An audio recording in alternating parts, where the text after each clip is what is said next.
Welcome back students. तो student देखिए, इससे पहले लेक्चर में आपको हमने थोड़ा इंट्रोडक्शन दिया था। तो स्टूडेंट आप बेसिकली इस चैप्टर हम लोग कम्प्लीटली एंटर कर चुके हैं, जो आपका बेसिक चैप्टर है। तो देखिए, बेसिकली इस चैप्टर हम लोग को डील करना है कि जब करंट किसी कंडक्टर में फ्लो होता है तो वो मैग्नेटिक फील्ड प्रोड्यूस करता है अपने आसपास। ये आपको ओयस्टर एक्सपेरिमेंट से बताया। अब जैसे आप जानते हैं कि मैग्नेट के तरह तरह के शेप होते हैं, उनके अकॉर्डिंग उनकी मैग्नेटिक फील्ड लाइंस होती हैं। तो इसी तरीके से जो हमारा कंडक्टर है वो डिफरेंट डिफरेंट शेप में कंडक्टर को हम फॉर्म कर सकते हैं। और डिफरेंट डिफरेंट शेप्स के कंडक्टर से जब हम डिफरेंट शेप ऑफ कंडक्टर से करंट फ्लो कराएंगे तो जो हमारी मैग्नेटिक फील्ड लाइंस होंगी वो भी डिफरेंट शेप की होंगी। तो इसीलिए अब हम लोग जो फर्स्ट टाइप ऑफ मैग्नेट जो फॉर्म हो रहा है, इलेक्ट्रोमैग्नेट, मींस जब हम करंट पास करा रहे हैं कंडक्टर से, जो कि स्ट्रेट कंडक्टर मतलब स्ट्रेट लाइन के फॉर्म में है, तो कैसी मैग्नेटिक फील्ड लाइंस जनरेट हो रही हैं वो हम पढ़ने जा रहे हैं। तो देखिए स्टूडेंट, आप देख पा रहे हैं इस डायग्राम में कि बैटरी से करंट निकल के यहाँ से वायर में या कंडक्टर में अपवर्ड जा रहा है और ये वापस आ जा रहा है इधर। तो आप देख पा रहे हैं जो हमारी मैग्नेटिक फील्ड लाइंस है ये सर्कल के फॉर्म में इसके आसपास क्रिएट हो रहे हैं। तो ऐसे ही आप many numbers of circle create करते जाएंगे स्टूडेंट्स। तो ये देखिए, और ये direction of magnetic field show कर रहा है और ये direction of current. So student, जैसे आपको बताया, आपको मैग्नेट्स की प्रॉपर्टीज पता है, ऐसे ही हमको ये जो इलेक्ट्रोमैग्नेट्स फॉर्म हो रहे हैं, तो ये इलेक्ट्रोमैग्नेट्स मतलब करंट इलेक्ट्रिसिटी फ्लो होने की वजह से कंडक्टर जो आपका मैग्नेट की तरीके बिहेव कर रहे हैं, उनके वजह से मैग्नेटिक फील्ड लाइंस कैसी होंगी, या आप कह सकते हैं जो अदर मैग्नेटिक मटेरियल होगा वो कैसा इन्फ्लुएंस फील करेगा, या कोई मैग्नेटिक मटेरियल पे कैसा मैग्नेटिक इन्फ्लुएंस आएगा, वो हम यहाँ पे उसकी बात करेंगे। तो आपको पता है मैग्नेटिक फील्ड का डायरेक्शन होता है, शेप होता है। तो यहाँ पे भी हम लोग बेसिकली बात करेंगे कि जब स्ट्रेट कंडक्टर में करंट फ्लो हो रहा है तो हमारी मैग्नेटिक फील्ड का डायरेक्शन कैसा है, शेप कैसा है, और हमारी मैग्नेटिक फील्ड की स्ट्रेंथ, जैसा कि आपने पढ़ा है, पोल के पास ज़्यादा होती है। तो इसमें भी ऐसा ही कुछ बात होगी कि मैग्नेटिक फील्ड कहाँ पे ज़्यादा है, कहाँ कम है, उसके बारे में हम लोग बेटा बात करेंगे। और आपको पहले से पता है मैग्नेटिक फील्ड की प्रॉपर्टीज से कि मैग्नेटिक फील्ड्स जहाँ पे क्लोजर होती है या नंबर ऑफ मैग्नेटिक फील्ड्स ज़्यादा होती हैं या क्लोज आ जाती हैं, वहाँ पे मैग्नेटिक फील्ड ज़्यादा होती है। मतलब वहाँ पे जो एक्सटर्नली जो मैग्नेटिक मटेरियल है वो ज़्यादा फोर्स फील करेगा। तो बेसिकली अब हम बात करते हैं शेप और डायरेक्शन के बारे में मैग्नेटिक फील्ड की। तो कब बात कर रहे हैं, जब हमारा स्ट्रेट कंडक्टर हो, उसमें करंट फ्लो हो रहा हो, तो वो इलेक्ट्रोमैग्नेट बन जाएगा। और इलेक्ट्रोमैग्नेट बन जाएगा तो अपने आसपास मैग्नेटिक फील्ड जनरेट करेगा। तो स्टूडेंट, आप इन वाले डायग्राम से कुछ डायग्राम देख पा रहे हैं। एक डायग्राम ये है, एक डायग्राम ये है आपका। तो आप देख पा रहे हैं, सो जब करंट अपवर्ड डायरेक्शन में फ्लो हो रहा है कंडक्टर में, इसमें तो आप देख पा रहे हैं ये कंसेंट्रिक सर्कल इस शेप में बन रहा है। या आप कह सकते हैं स्ट्रेट कंडक्टर में जब भी करंट फ्लो होगा तो मैग्नेटिक फील्ड लाइंस या जो मैग्नेटिक फील्ड जनरेट होगी वो कंसेंट्रिक सर्कल के फॉर्म में होगी और कंडक्टर सेंटर से पास हो रहा होगा। स्टूडेंट, आप देख पा रहे हैं कंडक्टर में करंट फ्लो हो रहा है यहाँ अपवर्ड डायरेक्शन में, और कंडक्टर आपका सेंटर से पास हो रहा है। और ये जो सर्कल है आप देख पा रहे हैं, कंसेंट्रिक सर्कल्स हैं, और मैग्नेटिक फील्ड का डायरेक्शन आप देख पा रहे हैं, ये एंटी क्लॉकवाइज डायरेक्शन है। ये देखिए एरो आपका एंटी क्लॉकवाइज है। और अब आप इस वाले डायग्राम में देखिए, जब आपने करंट का डायरेक्शन रिवर्स कर दिया तो इसका मतलब क्या है, आपने ओस्टेड में पढ़ा है, ओस्टेड एक्सपेरिमेंट पढ़ा है, करंट का डायरेक्शन रिवर्स कर देंगे तो आपका मैग्नेटिक फील्ड का भी डायरेक्शन रिवर्स हो जाएगा। तो जब मैग्नेटिक फील्ड का डायरेक्शन रिवर्स कब हो जाएगा, जब आपने यहाँ करंट अपवर्ड टू डाउनवर्ड किया। जब आपने करंट अपवर्ड टू डाउनवर्ड किया, कंडक्टर में रिवर्स कर दिया, तो आप देख पा रहे हैं मैग्नेटिक फील्ड का शेप तो वही है, कंसेंट्रिक सर्कल, बट डायरेक्शन अब आपका क्लॉकवाइज हो गया है। तो स्टूडेंट्स आपने देखा, जब कंडक्टर में current downward to upward flow हो रहा है तो कंसेंट्रिक सर्कल्स के फॉर्म में जो हमारी मैग्नेटिक फील्ड प्रोड्यूस हो रही है वो आपकी क्या है, एंटी क्लॉकवाइज डायरेक्शन में है। और जब करंट में conductor upward to downward flow हो रहा है तो आप देख पा रहे हैं कंसेंट्रिक मैग्नेटिक फील्ड जो कंसेंट्रिक सर्कल्स के फॉर्म में बनती हैं वो आपकी एंटी क्लॉकवाइज हैं। तो स्टूडेंट्स ये आपको लर्न नहीं करना है, इनका शेप आपको लर्न करना है केवल, कि जब स्ट्रेट करंट कैरिंग कंडक्टर होता है तो उसमें आपकी मैग्नेटिक फील्ड लाइंस कैसी होती हैं, वो कंसेंट्रिक सर्कल में होती हैं। लेकिन कंसेंट्रिक सर्कल में होने के बाद मैग्नेटिक फील्ड लाइंस का डायरेक्शन क्या होता है, उसके लिए आपके कुछ रूल्स हैं। बेसिकली हम लोग ये दो रूल्स पढ़ते हैं। एक रूल ये होता है आपका कि आप वायर को अपने राइट हैंड पे होल्ड करें और थंब आपका डायरेक्शन ऑफ करंट होना चाहिए, और थंब आपका डायरेक्शन ऑफ करंट होगा तो जो फिंगर का डायरेक्शन है वो आपका शो करता है मैग्नेटिक फील्ड का डायरेक्शन, और इसको हम लोग बोलते हैं राइट हैंड थंब रूल। तो स्टूडेंट देखिए यहाँ पे ये वाला जो आप देख पा रहे हैं करंट, इस सर्किट में देखिए आपका शो किया गया ऊपर की तरफ, और आपने वायर को होल्ड किया है जब आपका थंब करंट के डायरेक्शन की तरफ है, और ये जो फिंगर्स हैं आप देख पा रहे हैं ये आपकी एंटी क्लॉकवाइज डायरेक्शन में पॉइंट कर रही हैं। तो आप देख पा रहे हैं इस वाले डायग्राम में आपने ऑब्जर्व किया था करंट अपवर्ड है और ये magnetic field line concentric circle में एंटी क्लॉकवाइज डायरेक्शन में। तो इसमें आप देख पा रहे हैं राइट हैंड थंब रूल भी यही शो कर रहा है, थंब का डायरेक्शन करंट में है, और ये जो फिंगर्स आपका डायरेक्शन शो कर रही है ये एंटी क्लॉकवाइज शो कर रहे हैं, मतलब कंसेंट्रिक सर्कल के फॉर्म में शो कर रहे हैं।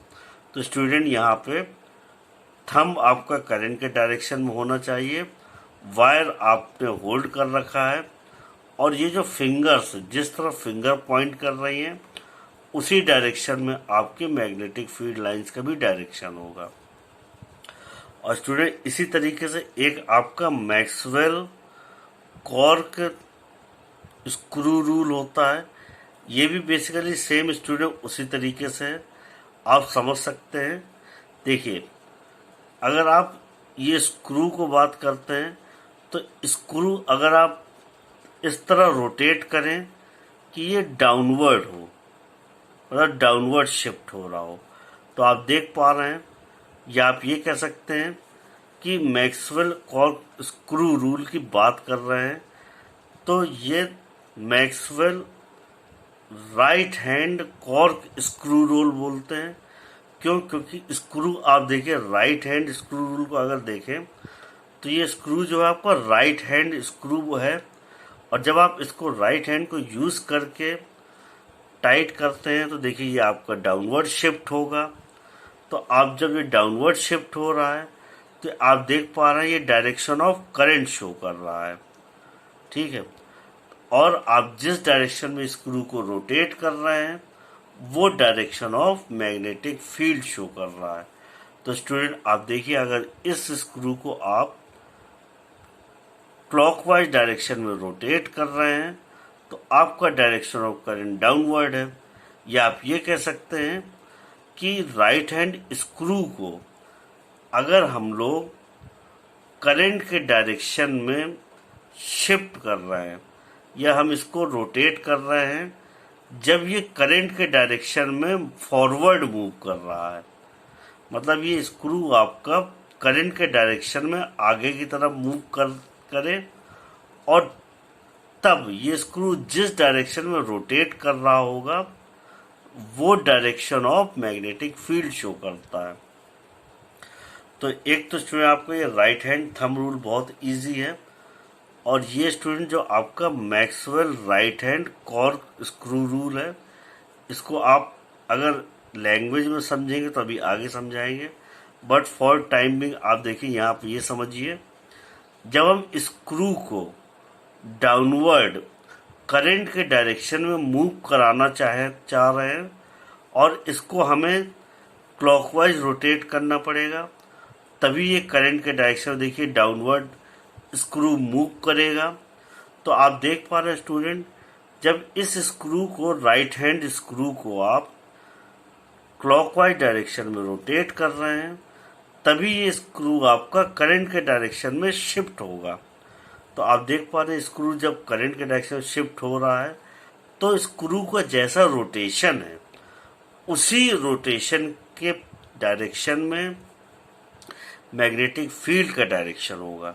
तो इससे आपको देखिए, तो basically right hand thumb rule ज़्यादा इजी होता है, बट ये रूल आपके कोर्स में कभी कभी आ जाता है 1 मार्क में, तो ये आपको याद रखना है स्टूडेंट कि Maxwell's right hand cork screw rule जो होता है वो ये होता है कि आप एक राइट हैंड स्क्रू लेंगे, राइट हैंड स्क्रू को आप करंट के डायरेक्शन में शिफ्ट करना चाहते हैं, और आपको पता है जब स्क्रू आप टाइट करते हैं तो उसको आप रोटेट करते हैं, तो स्क्रू एक साइड से अगर आप रोटेट करते हैं तो वो डाउनवर्ड शिफ्ट होता है, और अगर अपोजिट डायरेक्शन में रोटेट करते हैं तो अपवर्ड शिफ्ट होता है।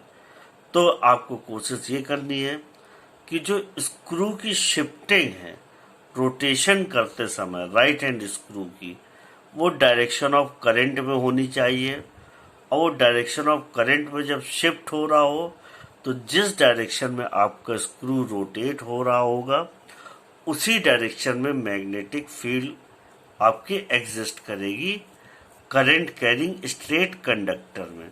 तो स्टूडेंट्स ये दोनों रूल्स जो हैं वो आपका direction of magnetic field find out करने के लिए यूज होते हैं जब आपका करंट स्ट्रेट कंडक्टर में फ्लो हो रहा हो। तो स्टूडेंट्स ये दोनों रूल को आपको डेफिनेशन में लर्न करना होगा। तो ये देखिए कुछ आपकी डेफिनेशंस गिवन है। तो देखिए, direction of a magnetic field in relation to direction of electric current, मतलब जब कंडक्टर में इलेक्ट्रिक करंट फ्लो हो रहा है तो उसी के रिलेशन में मैग्नेटिक फील्ड का कोई ना कोई डायरेक्शन होगा।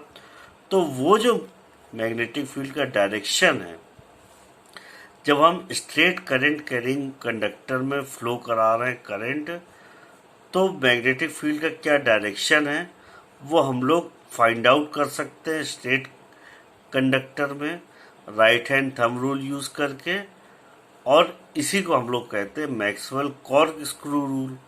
तो आप बात कर पाए राइट हैंड थंब रूल को आपको याद करना है, और मैक्सवेल कॉर्क स्क्रू रूल या राइट हैंड स्क्रू रूल भी बोलते हैं। तो देखिए, आपको ये राइट हैंड थंब रूल आपको याद रखना है। If a current carrying conductor is held by right hand, मतलब आप कंडक्टर को राइट हैंड में होल्ड कीजिए, कीपिंग द थंब स्ट्रेट, मतलब आपका थंब स्ट्रेट होना चाहिए और थंब आपका इलेक्ट्रिक करंट के डायरेक्शन में होना चाहिए। मीन्स कि if the direction of electric current is represented by direction of thumb, then the direction of wrapping of fingers will show the direction of magnetic field. ये students आपको याद होना चाहिए। आपने देखिए जैसे यहाँ पे पढ़ रखा है, ये देखिए राइट हैंड रूल है, ये आपका थंब करंट के डायरेक्शन और ये फिंगर आपका direction of magnetic field show कर रही है। तो स्टूडेंट आपको ये लर्न करना है। अब मैक्सवेल कॉर्क स्क्रू रूल क्या कहता है कि देखिए, if the direction of forward movement of screw rule shows the direction of current, this means अगर आप स्क्रू को फॉरवर्ड मूव कराते हैं, और आपको सभी को पता है स्क्रू तभी मूव करेगा जब वो रोटेट करेगा, तो कोशिश करनी है आपको जो स्क्रू का फॉरवर्ड मोशन हो रहा है, forward motion means shifting motion, turning motion नहीं। तो जब आपका स्क्रू फॉरवर्ड मोशन मतलब शिफ्ट हो रहा है, तो आपका स्क्रू डायरेक्शन ऑफ करंट में शिफ्ट होना चाहिए। तो जब आप स्क्रू को डायरेक्शन करंट में शिफ्ट करेंगे, आपको पता है कि स्क्रू रोटेट होकर ही शिफ्ट होता है, तो जिस डायरेक्शन में स्क्रू रोटेट कर रहा होगा वो शो करता है डायरेक्शन ऑफ मैग्नेटिक फील्ड। अब स्टूडेंट आप देखिए, अब जब हम लोग बात करते हैं properties of magnetic field, this means कि जो मैग्नेटिक फील्ड प्रोड्यूस हो रही हैं स्ट्रेट करंट कैरिंग कंडक्टर में, तो उस मैग्नेटिक फील्ड की प्रॉपर्टीज क्या होंगी वो हम लोग फाइंड आउट करते हैं। तो स्टूडेंट देखिए, फर्स्ट पॉइंट है द मैग्नीट्यूड, मतलब कि स्ट्रेंथ ऑफ मैग्नीट्यूड, यहाँ पर मतलब है मैग्नेटिक फील्ड इंक्रीज करेगी इंक्रीज इन इलेक्ट्रिक करंट के साथ, और डिक्रीज करेगी डिक्रीज इन करंट के साथ।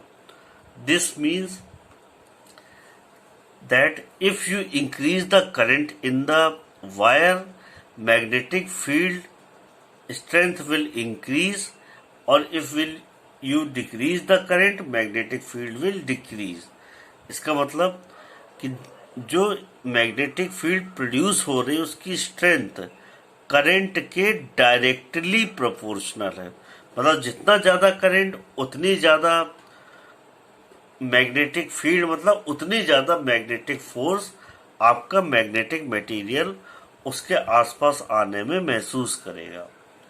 अब सेकंड पॉइंट लेते हैं students, the magnitude of the magnetic field produced by electric current decreases with increase in distance and vice versa. तो स्टूडेंट देखिए, आपको इसमें समझाने का मीनिंग क्या है सेकंड पॉइंट में, कि देखिए ये वायर है, वायर के आप जितने क्लोज होंगे आप उतनी ही ज़्यादा मैग्नेटिक फोर्स महसूस करेंगे, और वायर से जितनी दूर होंगे उतनी ही कम आपको मैग्नेटिक फील्ड या मैग्नेटिक फोर्स महसूस होगी। तो स्टूडेंट्स इस वाले एक्सपेरिमेंट्स में आपको देखिए सेकंड पॉइंट यही शो करता है। ये तो आपका सेकंड पॉइंट क्या शो किया, आपको बताया करंट कैरिंग कंडक्टर के जितने पास होंगे आप उतनी ही ज़्यादा मैग्नीट्यूड की आपको मैग्नेटिक फील्ड महसूस होगी, और जितनी दूर होंगे उतनी ही कम होगी। तो देखिए यहाँ पर कहने मतलब है डायरेक्शन जितना डिक्रीज करेगा उतनी ही मैग्नेटिक फील्ड इंक्रीज होगी, और जितना डिस्टेंस मतलब वाइस वर्सा मीन्स जितना डिस्टेंस इंक्रीज करेगा मैग्नेटिक फील्ड उतनी ही डिक्रीज होगी। मैग्नेटिक फील्ड डिक्रीज होने का मतलब क्या है कि आपको मैग्नेटिक इफेक्ट कम महसूस होगा अगर आपका वायर से डिस्टेंस ज़्यादा है, और अगर डिस्टेंस कम है तो आपको मैग्नेटिक फील्ड उतनी ही ज़्यादा फील होगी। अब यहाँ पे आप देखिए, size of the concentric circle of the magnetic field lines increases with distance from the conductor. Which shows the magnetic field decreases with the distance. मतलब ये सेकंड और थर्ड पॉइंट लगभग सेम चीज ही एक्सप्लेन कर रहे हैं स्टूडेंट्स।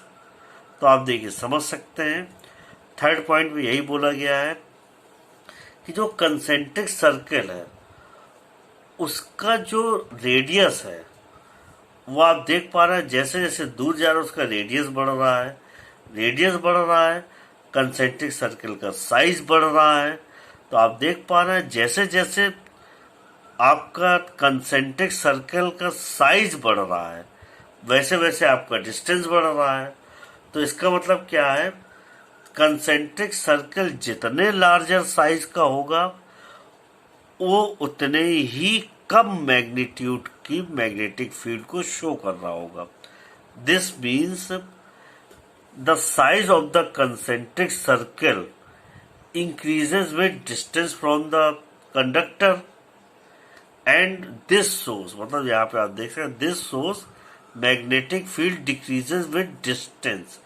तो ये सेकंड पॉइंट तो आपको पता है कि मैग्नेटिक फील्ड वायर से दूर जाने पे डिक्रीज हो रही है, लेकिन आप डायरेक्टली सर्कल के साइज को देख के भी बता सकते हैं कि अगर सर्कल का साइज जो है आपका ज्यादा है तो मैग्नेटिक फील्ड कम है, और अगर साइज या रेडियस कम है तो मैग्नेटिक फील्ड ज्यादा है। तो स्टूडेंट ये दोनों पॉइंट्स तो आप पहले से ही जानते हैं। Magnetic field lines are always parallel to each other, मतलब आप देख पा रहे हैं कंसेंट्रिक सर्कल मतलब सभी सर्कल्स एक दूसरे के पैरेलल लाइंस में चलेंगे। तो इसीलिए इसके वजह से जो मैग्नेटिक फील्ड लाइंस जनरेट होती हैं वो आपकी पैरेलल होती हैं, या आप कह सकते हैं जो कंसेंट्रिक सर्कल्स होते हैं वो एक दूसरे के पैरेलल होते हैं, या आप ये कह सकते हैं मैग्नेटिक फील्ड लाइन जो होती हैं वो कंसेंट्रिक सर्कल्स में होती हैं और एक दूसरे के हमेशा पैरेलल होती हैं। और यहाँ पर लास्ट पॉइंट है students, no two field lines cross each other, मतलब कोई भी इलेक्ट्रिक फील्ड लाइंस एक दूसरे को क्रॉस नहीं करती हैं। ये आपकी मैग्नेट की भी प्रॉपर्टी है, और यही प्रॉपर्टी मैग्नेटिक फील्ड लाइंस की आप हर जगह देखने को पाएंगे कि जो दो मैग्नेटिक फील्ड लाइंस है वो कभी भी एक दूसरे को इंटरसेक्ट नहीं करती हैं और क्रॉस नहीं करती हैं। तो स्टूडेंट्स आई नो अब आप लोग के लिए इस वीक के लिए बहुत ज़्यादा हो गया है, तो स्टूडेंट आप इसको प्रिपेयर कीजिए। और स्टूडेंट्स ये जो आपके दो चैप्टर हैं इलेक्ट्रिसिटी और मैग्नेटिक इफेक्ट ऑफ करंट, ये बहुत इम्पॉर्टेंट चैप्टर्स हैं और ये आपके बहुत इम्पोर्टेंट चैप्टर हैं और इनको आप लोग थरली प्रिपेयर करेंगे। तो ओके, थैंक यू स्टूडेंट्स।